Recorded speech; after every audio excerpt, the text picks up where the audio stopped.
As I say, the medals are marvelous, but the best thing of all is hearing from readers. Which reminds me, I've got to go and mail my letters. So I think I better do that now before it gets too late. Alexander genuinely saw the good in people and acted accordingly. He never charged for a speech. He answered every letter the day it arrived, which led to some wonderful and long-term relationships with his readers. He prepared breakfast for his wife Janine every morning and delivered it on a tray to her bed.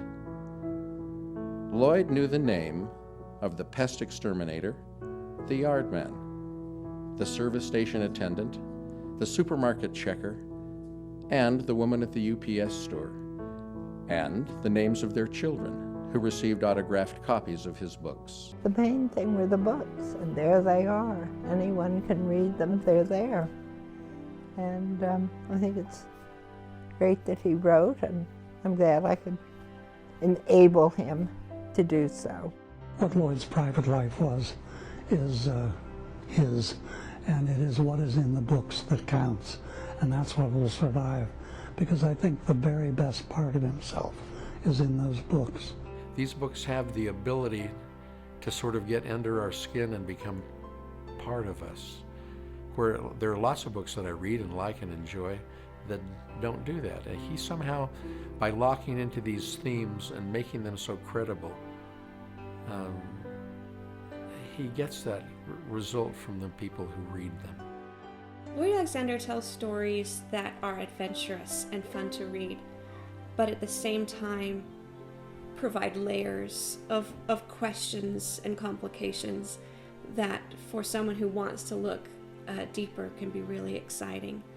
And that is a high bar that he set, that is one that I always keep in mind when I'm writing as well. I'm really so sorry he's gone. I miss him. I will have times when I'm sitting with my mind kind of roving around, not thinking of anything in particular, and Lloyd will pop into my head, and I will feel again that great sense of loss. I miss being able to talk to him regularly. If I look at my life, both professional and personal, he has been an extremely important part of it. An extremely important part of it. And even though he's gone, will continue to be. Will always continue to be. He was one of the most intelligent, generous, and most remarkable people it has ever been my privilege to know.